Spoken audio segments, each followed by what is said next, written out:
수익에다 선정하잖아. 아, 이거 수익만 들어가서.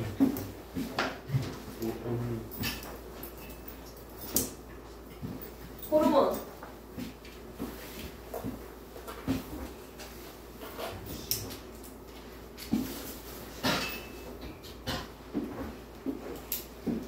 호르몬은요, 생체 리듬을 일정하게 조절하기 위해서 분비되는 화학 물질이에요.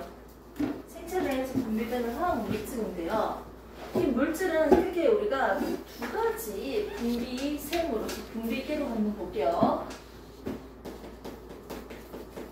뇌 분비계가 있고, 외 분비계가 있겠네요. 자, 이제 좀 더 익숙하게 한번 적어볼까요? 뇌 분비샘이라는 게 있고요. 외 분비샘이라는 게 있어요. 소화 효소는요, 결국 바깥으로 분비되는 거 아니야? 효소가? 아니, 입에서 똥꼬까지 연결되어 있는 거 아니야? 그럼 결국 바깥으로 분비되는 거 아니에요? 이것도 엄밀히 얘기하면 바깥이잖아. 됐습니까? 아, 외 분비샘. 대표적인 게 뭡니까? 효소를 생각하면 되겠죠. 소화 효소. 이런 것들. 됐습니까? 그러면 내 분비샘은 뭐냐면요, 오늘 배우는 호르몬입니다. 호르몬과 효소에 대해서 내분비샘과 외분비샘에 대해서 차이를 보면서 한번 호르몬의 특징을 보도록 하겠습니다. 얘들은요, 자기들만의 독자적인 분비관이 따로 발달이 되어 있어요. 그런데 호르몬은요, 내분비샘이라는 여기서 호르몬이 만들어졌다? 만들어지고 어떻게 할 건데요? 전달시켜야 되는데 이동하는 간이 없어. 분비관이 따로 발달되어 있지 않다 보니까 옆에 있는 누구를 통해서 전달한다? 혈액을 통해서 이동을 합니다. 그리고 호르몬이 혈액을 통해서 이동을 했다가 이 물질에 대해서 반응할 수 있는 수용체가 있는 표적기관이 있어요. 간에 분비돼 하면 간으로 분비가 됩니다. 이렇게 표적이 되는 표적기관, 표적세포에다가 호르몬을 분비를 시킬 거예요. 자기들만의 분비관이 따로 있고 없습니다. 뇌 분비샘은요, 자기들만의 분비관이 없기 때문에 혈액을 통해서 분비를 하고요. 아주 적은 양으로도 생체 리듬을 조절할 수 있어요. 굳이 많이 분비될 필요는 없어요. 적은 양으로도 조절이 가능합니다. 그리고 척추동물 사이에서는, 뼈대가리 있죠? 척추동물 사이에서는요, 종특이성이 없기 때문에 입맛 많이 아프네, 인슐린이 부족하네, 돼지 인슐린을 줘도 되는 거예요. 됐습니까? 서로 같이 쓸 수 있다는 거지. 종특이성이 없기 때문에. 종특이성이 없다라는 말이 뭐냐면, A 동물과 B 동물이 있습니다. 그러면 B 동물에서 만들어졌던 이 호르몬을요, A에다가 써도 된다는 거예요. 그대로 똑같은 작용을 하는 거예요. B 동물에게 만들어졌던 호르몬을 A에 사용하더라도요, 나쁜 병원체로서의 역할을 하지 않아요. 나쁜 놈으로서, 세균으로서, 나쁜 항원으로서의 나쁜 작용을 하지 않는다고요. 그래서 종마다 꼭 가지고 있는 호르몬이 다른 녀석이다 라고 할 수 없어요. 똑같은 호르몬이 만들어진다는 거예요. 종특이성이 없기 때문에 서로 쓸 수 있다는 거예요. 이렇게 해서 우리는 호르몬에 대한 특징을 간단하게 봤습니다. 한번 보도록 할게요. 프린트물. 자, 내분비샘과 호르몬입니다. 내분비샘을 보면요, 결국 분비관이 따로 없이 어떻게 혈관이나 림프관을 통해서 직접적으로 분비시키는 걸 우리는 호르몬의 특징, 내분비샘이라고 할 수 있습니다. 자, 이때 호르몬의 특성을 바로 볼게요. 내분비샘에서 만들어져서요, 어떻게 혈관을 통해서, 혈액을 통해서 운반되고요, 특정 세포나 즉 표적기관에 분비됩니다. 됐습니까?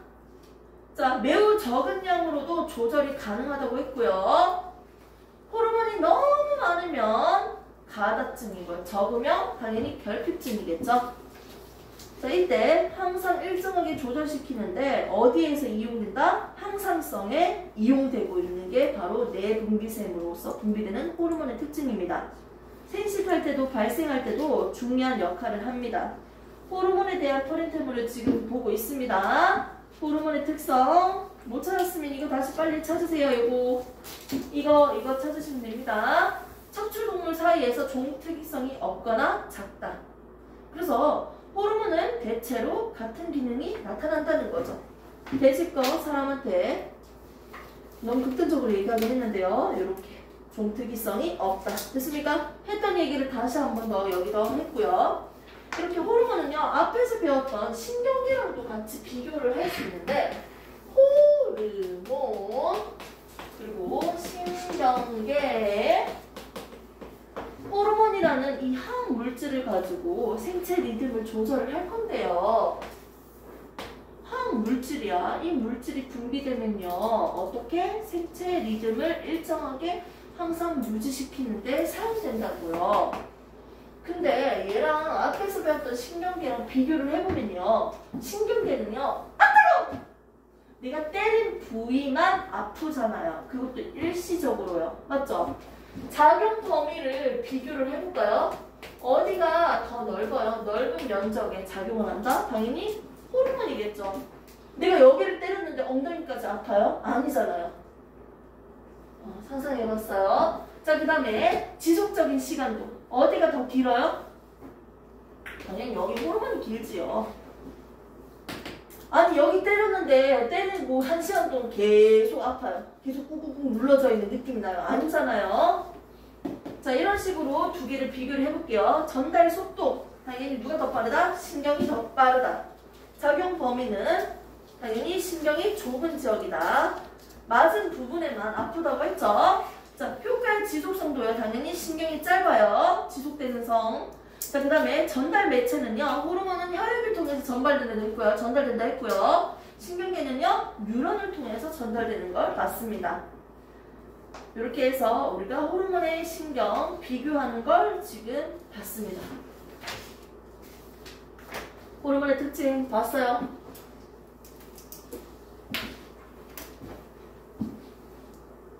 공부만 하면 조용해지는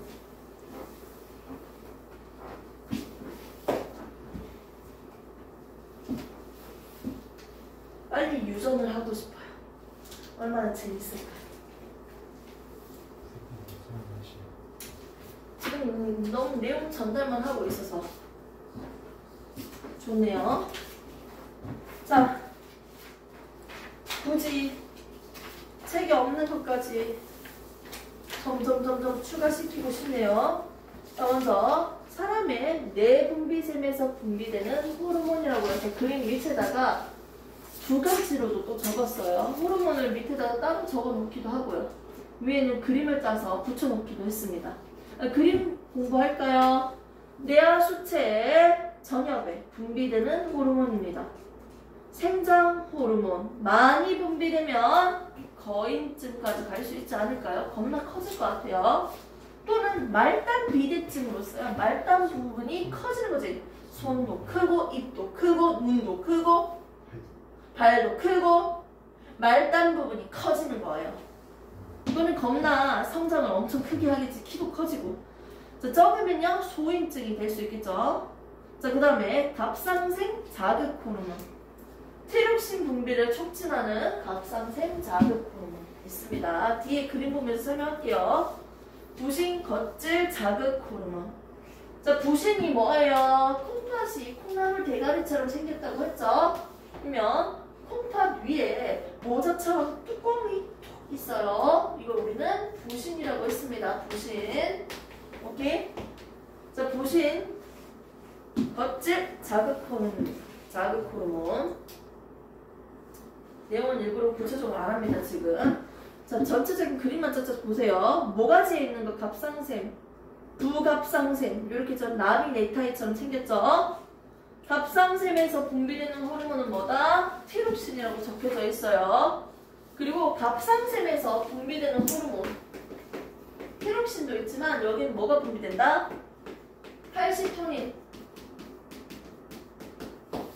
자, 칼시토닌은요 간단하게 적으면요 칼슘의 농도를 조절시킬 건데 혈중에 있는 칼슘 농도를 조절시킬 건데 지금 혈액에 있는 칼슘을요 어디로 이동시킨다? 뼈로 이동시키는 걸 칼시토닌의 역할입니다. 그러면 부갑상선에서 분비되는 호르몬이 파라토르몬이라죠. 파라토르몬. 이만은요 반대입니다. 뼈에 있는 칼슘을요 어떻게 혈중으로 혈액으로 내보내는 녀석입니다. 서로 반대되는 작용을 하고 있네요. 반대되는 작용 적어놓고 설명을 해줄게요. 자, 부신을 한번 보면요. 부실의 겉질 그리고 속질. 속질 보니까 아까 전에 봤던 거 좀 있는데 좀 비슷한 거? 맞죠? 에피네프린, 노르에피네프린 아까 이런 용어 있었잖아요. 맞죠? 자, 겉을 보니까요. 당질, 코르티코이드, 자, 그 다음에 무기질, 코르티코이드 이런 것들이 보이네요. 그리고 2차 정징에 딱 적혀져 있는 거 성호르몬을 대표적인 게 남성은 뭐다? 정수에서요. 테스토스테론. 여성은요. 역시나 난소에서요. 에스트로겐 그리고 에스트로젠이든 겐이든 영어잖아요. 자, 그리고 프로게스테론 이런 것들이 있습니다. 우선 이 정도로만 적어놓고요. 하나씩 한번 뜯어서 한번 해봅시다. 자, 밑에 그림을 보면요. 내하 수체 그림이 나옵니까? 간내 시상하부 그림이 나와 있고요. 그 밑에 내하 수체 전역과 후역 그림이 있습니다. 됐습니까? 후역에서 분비되는 호르몬 중에서 좀 더 첫 번째로 알아야 될 게 바로 갑상샘 자극 호르몬이요. 이게 사실은 갑상샘만 자극하는 게 아니고 다른 친구들은 자극을 할 거야. 옆에 내하 수체 전엽에 보면 따로 내가 적어둔 거 있지. 생장, 갑상샘 자극 호르몬, 부신 겉질 자극 호르몬, 여포 자극 호르몬, 적분비 자극 호르몬, 자극 되어 있죠. 됐습니까? 아, 내하 수체 전엽은요. 엄밀히 얘기하면요. 간내 시상하부. 간내는 대빵이잖아요. 맞죠? 대빵이기 때문에 대빵이 뭐랄까요? 자극시키는 호르몬을 분비시킨다는 거예요. 물론 자기가 만들어서 분비시키는 것도 있지만 그래서 자극 호르몬들이 독보적으로 많이 보이네요. 내하수치 전엽을 보면요. 여기에서도 갑상샘 자극 호르몬이 있는데 갑상샘 자극 호르몬 얘가 분비가 되면요. 이 호르몬 이름을 뭐라고 합니까? 기호까지는 내가 아무것도 안 할게요. 자극 호르몬이 분비가 됐어요. 누구를 자극시킨다? 무가지에 있는 갑상샘을 자극시킵니다. 그럼 얘를 때릴 거야. 어머, 내하수체 전엽에서요. 갑상샘 자극 호르몬이 분비됐어요. 만들어서 분비됐어요. 갑상샘을 때릴 거예요. 갑상샘을 때리면요. 이마는 뭐가 분비된다? 티록신 만들어. 자극을 주면요. 여기에서 뭐를 만든다? 티록신을 만들어서 분비시킵니다. 됐습니까? 그런데 이때 티록신이 정상적으로 만들어지지 않는다면 혈중에 있는 티록신 양이 너무 적죠? 그러니까 어떻게 할 거야? 야, 티록신 만들라고 계속 자극을 줄 거야. 근데 계속 만들어지지 않아. 그럼 어떻게 해요? 모가지가 붓겠지. 그래서 대표적인 그림으로서 목에 부종이 있습니다. 갑상샘 부종이라고 그림을 쌤이 잘라서 뒤에 붙여놓긴 했는데요. 목에 갑상샘 부종으로서 부풀어 오르는 병이 생기는 거예요. 자극을 계속 받으니까요. 이렇게 티록신이 만들어지지 않는 이유는 또 여러 가지 이유가 있겠지만 티록신을 만들기 위해서 필요한 물질이 있죠. 대표적인 게 아이오딘이 있습니다. 아이오딘이 부족하면요 티록신이 원활하게 만들어지지 않을 때도 있겠네요. 됐습니까? 이렇게 해서 여러 가지 자극 호르몬이 있는데 각성생 자극 호르몬에 의해서 티록신을 분비를 촉진시킨다. 그러면 여기에 나오는 티록신은 도대체 뭘까요? 호르몬이겠죠. 근데 얘는 주 역할이 뭐냐면요, 세포 호흡을 촉진시키는 거예요.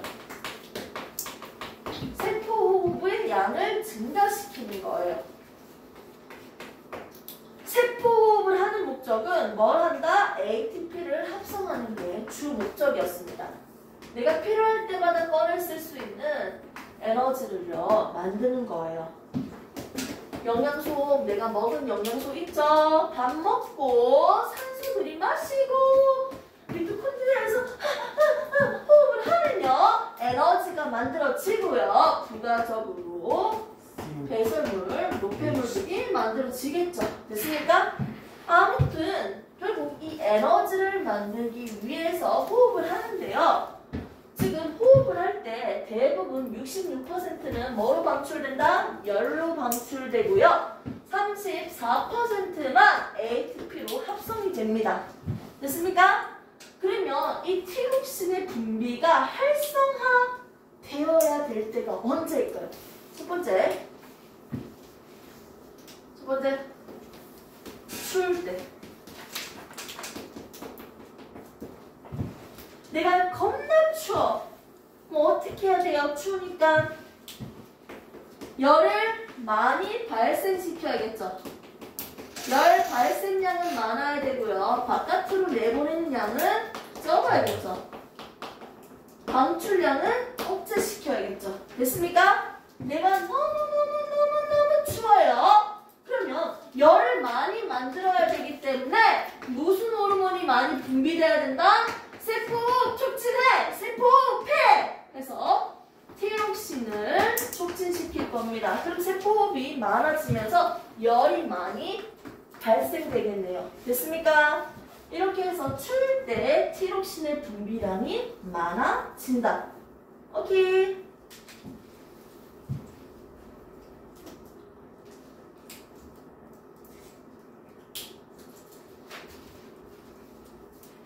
뒤에 있는 거 한번 볼까요? 저 뒤에 가면 내가 알려줄게.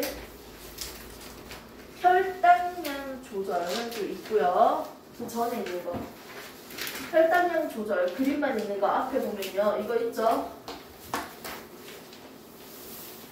그리고 항상성 유지해가지고요.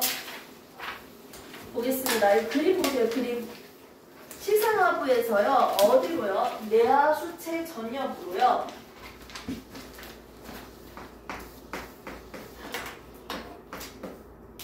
분비가 되면요. 여기에서 어떻게? 갑상색 자극 호르몬이 분비가 되고요. 분비가 되면 갑상샘에서 티록신이 많이 만들어집니다. 됐습니까? 혈액에 있는 티록신 양이 겁나 많아. 그러면 다시 어떻게 한다? 다시 색깔 왜 이렇게 똑같네? 억제시켜야지. 분비하지 마세요. 그래서 얘가 억제되고요. 얘도 억제되니까 티록신 양도 억제되겠죠. 줄어들겠죠. 그리고 티록신 양이 너무너무 적어. 이러면 또 어떻게 할까요? 다시 빨리 증가시켜. 해서 증가시키고 다시 또 증가되겠죠. 이런 식으로 많으면 억제시키고 적으면 촉진시키는 과정이 계속 나타나고 있어요. 이 결과값이 또 다른 호르몬의 양을 조절시키고 있죠. 이걸 우리는 뭐라고 한다? 피드백이라고 하죠. 그래서 서로 반대되는 작용을 해서 조절하고 있는 음성 피드백입니다.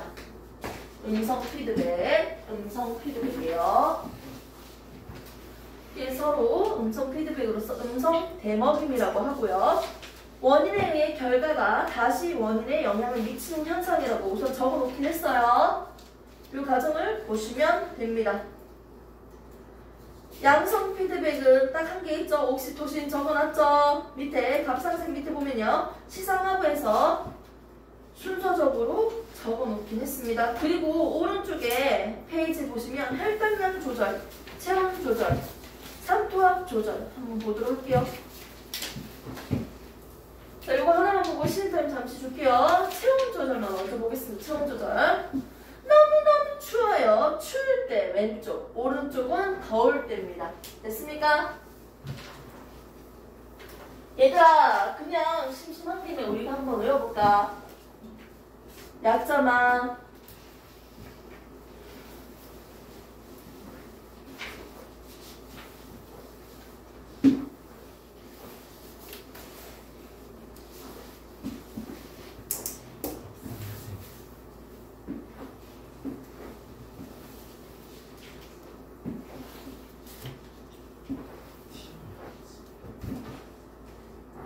자, 너무 추울 때요.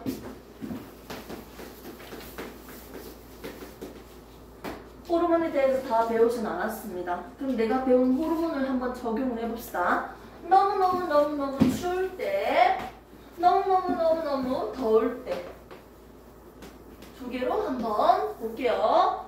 티록신에 대해서만 지금 방금 설명을 했어. 내가 너무너무 추우니까요. 두 가지 작용이 필요하죠. 먼저 추우면 열을 많이 만들어야겠죠. 열 발생시키는 양은 많아져야겠죠. 자, 두 번째, 열을 발생시키는 건 좋은데 열을 바깥으로 내보내면 안 되겠지. 내 몸에 지켜야겠죠. 열 방출량은 억제시켜야겠죠. 됐습니까? 그러기 위해서 티록신의 분비가 많아져야 됩니다. 중간 과정은 생략. 티록신의 분비를 많이 해주면요, 당연히 세포호흡이 촉진되기 때문에 어떻게 된다? 세포호흡을 할 때 열이 많이 만들어지겠죠. 만들어집니다. 발생할 겁니다. 이렇게 보시면 됩니다. 열을 바깥으로 내보내기 싫으면 어떻게 해야 될까요? 선생님 팔뚝에 있는 안에 혈관을 한번 그려봤어요. 추우면요, 혈관이 평상시보다요 더 수축합니다. 더 수축을 하기 때문에 어떻게? 혈관이 수축되어 있어요. 그렇기 때문에 바깥으로부터의 거리가 더 생기는 거죠. 바깥으로 열을 날아가는 양이 줄어들 수밖에 없네요. 그래서 혈관 수축이 일어납니다. 열을 바깥으로 내보내기 싫으니까 뭐가 있다? 혈관이 우선 수축해야겠죠. 추우면. 됐습니까? 그리고 여기 털이 막 있고요. 몸에. 그리고 여기에 무슨 근육 같은 게 있어요. 그 한번 여기에 한번 자세히 볼래요? 잇모근이라고 해서 근육이 있습니다. 이 보시면요, 너무너무 추우면 털이 막 서요. 너무너무 추우니까 잇모근이 수축하면서 근육이 수축하면서 여기에 있는 털랭이가 딱딱딱딱딱딱 털이 섭니다. 털랭이 선다 이렇게 적을 수 없잖아요. 털섬. 됐습니까? 닭살이 돋는다. 그래서 혈관이 수축한다. 잇모근이 수축한다. 털이 선다. 이런 것들을 관찰할 수 있습니다. 오케이. 그리고 격하면 살을 떨면서 에너지를 만들어냅니다. 열을 발생시킵니다. 아, 헛소리예요. 자, 볼게요. 체온 조절 한번 그림 보겠습니다. 시상하부에서 분비되면 뇌하수체 전입에서 또 분비돼서 어떻게? 갑상샘에 자극되니까 결국 티록신이 많이 만들어지겠죠. 그러니까 어떻게? 세포호흡이 촉진돼서 열 발생량이 증가됩니다. 됐습니까? 그리고 피부 근처 혈관이 수축하고 땀 분비가 억제하고요. 잇모근이 수축하고요. 털이 섭니다. 열 발생은 많아지고 열 방출은 감소하는 걸 볼 수 있습니다. 이제 오른쪽 더울 때입니다. 더울 때는 반대죠. 내가 너무너무 더우니까 열을 만들면 안 되죠. 그럼 반대로 억제시켜서 티록신 양을 감소시켜야겠죠. 그럼 옆에 있는 털랭이는 어떻게 될까요? 평소보다 어떻게? 혈관이 이완되어 있죠. 이완되어 있어서 더 열을 많이 내보낼 수가 있겠네요. 방출시킬 양이 많아지고요. 발생시킨 양은 줄어야겠네요. 됐습니까? 더울 때는요. 인무근이 이완되면서 해블레거리고 털은 옆으로 눕습니다. 털은 눕는다. 인무근 이완입니다. 땀 분비 촉진이겠죠. 이렇게 해서 두 개로 나눠서 볼 수 있습니다.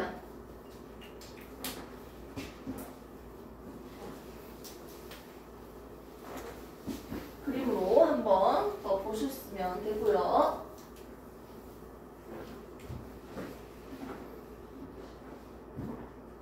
삼투압 조절은 아까 전에 했던 거예요.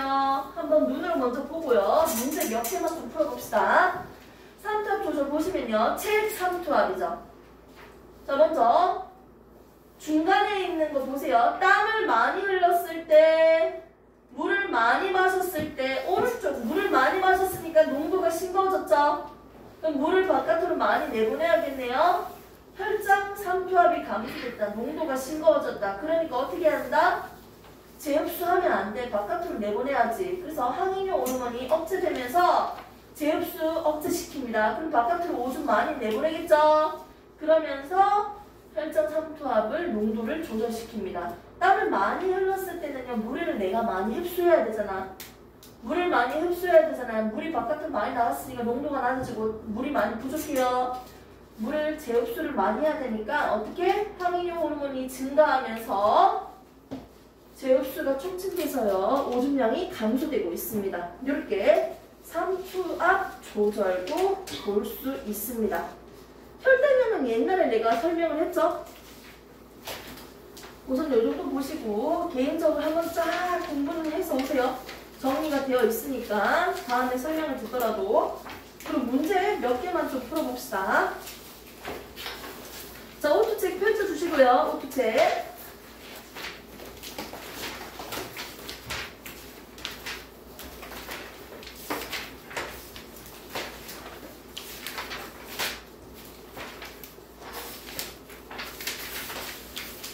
항상성 유지면요. 몇 페이지입니까? 73페이지 펼쳐주세요. 73페이지. 지금은 눈으로만 보세요. 그 연필로 끄적끄적 안 해도 됩니다. 눈으로만 보시고 나중에 직접 통으로 다시 풀어보세요. 73페이지 볼게요. 73페이지에 1번 문제. 73페이지. 수능 1.1번 문제 부부터 호르몬입니다. 호르몬에 대한 신호 전달을 한다는 것입니다. 그림 구경하시면 되죠. 옳지 않은 것은 몇 번일까요? 자, A는 내분비샘 세포고요. 여기서 내분비샘에서 호르몬이 만들어지면 혈관을 통해서, 맞죠? 혈액을 통해서 운반해서 표적세포에 도달할 거예요. 자, 이때 답은 4번입니다. 호르몬 기읍. 기읍 뭐예요? 이 호르몬은요. 항상성 조절 효과는 신경보다 오래 지속되죠. 신경이 더 짧아요. 지속성이. 자, 2번 문제 바로 보겠습니다. 내분비샘 A, B, C, D. 자, 73페이지죠? 맞습니까? 자, 볼게요. 이 그림은 사람의 내분비샘 A, B, C, D가 나와 있습니다. A, B, C, D가 나와 있고요. A, B, C, D 이름을 각각 적으세요. A는 뭐다? 뭐가지에 있어요? 뭡니까? 대표적인 거 갑상샘. 눈으로 생각하세요. 자, B는 뭐예요? 내하수체. C는 뭐예요? 콩팥, 모자, 부신. 오케이? D는 뭐예요? 이자죠, 이자. D는 이자입니다. 얘들 명칭에 대해서 물어봤어요. 자, 옳은 것을 골라볼게요. A에서 혈당량을 증가시키는 게 아니고 뭡니까? A에서는요, 세포를 증가시키는 호르몬이죠, 사실. 맞죠? 사실 혈당량을 증가시키는 건요, A가 아니고 C랑 D입니다. 자, B의 내하수체에서 D를 자극하는 호르몬이 분비된다. B에서는요, 갑상샘을 자극하니까 A를 자극하는 호르몬이 분비되죠, 보통은. 자, C에서는요, 부신이죠? 부신에서는 에피네프린이 분비량이 증가하면 혈당량이 높아진다. 맞죠? 부신에서 이 호르몬이 분비된다고 아까 전에 기재되어 있었습니다. 무슨 모르면 패스. 3번 문제 볼게요. 그림은 정상인에서 티록신의 분비 조절 과정을 나타낸 것입니다. 먼저 기읍. TRH, 니은 TSH 뭔지 몰라도 있어요. 중간 과정에 호르몬 맞죠? 그러면 나는 뭐예요? 갑상샘이에요. 왜? 오른쪽에 티록신을 분비했으니까요. 나는 갑상샘이에요. 간은 뇌하수체 전엽이었겠죠. 자, 여기서 조절 과정을 나타낸 것인데요. 먼저 3번 티록신이 정상보다 가다 분비됐을 때 티록신이 겁나 많아. 그러면 얘들을 억제시켜야겠죠. 됐습니까? 둘 다 억제된다. 둘 다 감소한다. 오케이? 티록신이 이미 많으니까 억제 감소가 돼야 돼요. 자, 그 다음에 4번 문제 보시면요. 얘는요. 기읍과 니은입니다. 간에서 호르몬 A, B 일어난다. 하나는 인슐린이고 하나는 글루카곤이겠네요. 호르몬. 자, 먼저 A는 이자의 알파세포에서, B는 베타세포에서. 인슐린이 베타입니다. 인슐린. B는 뭐다? 인슐린이고요. 알파세포는 글루카곤이야. A는 글루카곤이에요. 요건 어쩔 수 없어요. 그럼 외워야 돼요. A는 글루카곤이야. 알파, 글루카곤, 베타, 인슐린. B는 인슐린이야. 그렇게 하고 보니까 니은이 포도당이에요. 기억이 글리코젠이에요. 이런 식으로 찾아야 됩니다. 그림 보면서 한 번 더 다시 정리해서 한번 풀어보세요. 밑에 5번 그림 보겠습니다.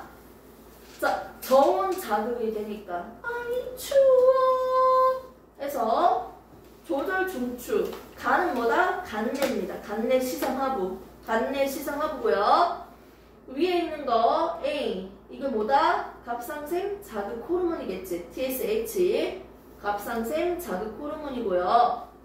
위에 있는 거 골격근 떨림. 아까 전에 몸 떨린다고 했죠? 골격근 떨림과 티록신의 분비량 증가로서 열 발생량을 증가시키는 거고요. 밑에 있는 가정 C는 뭐다? 열 발산량을, 방출량을 감소시키는 겁니다. 밑에 있는 거 교감신경이에요.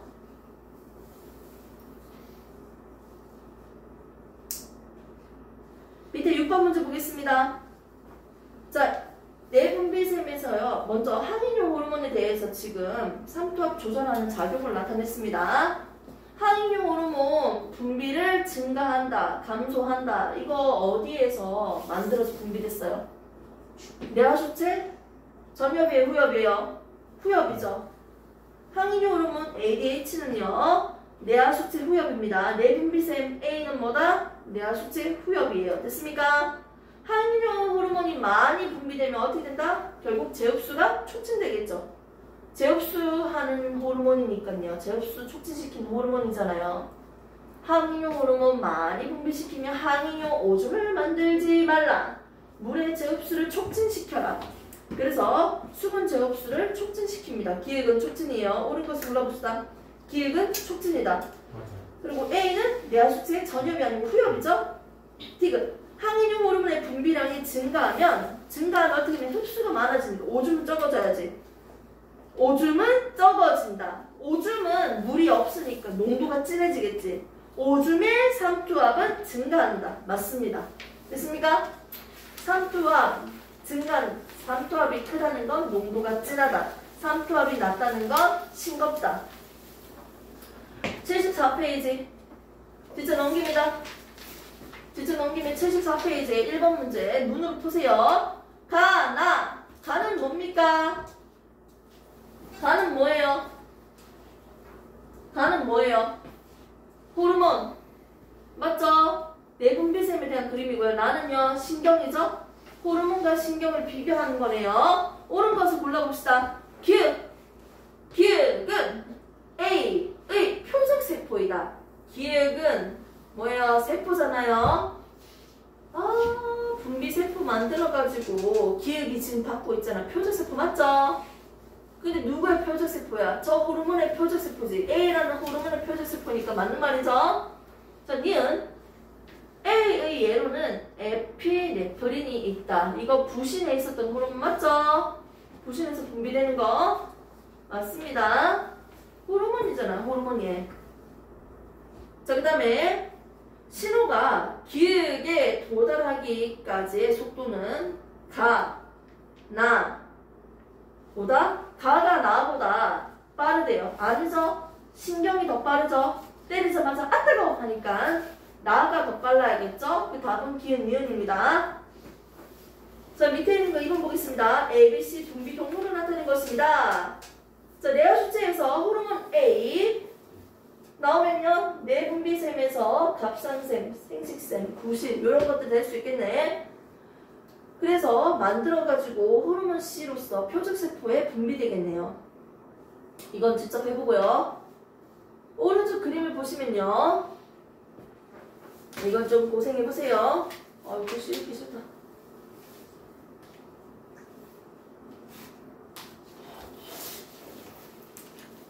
뒤에도 약간 반복적인 문제가 조금 나와 있습니다. 모르는 거 빼고만 좀 풀어보세요.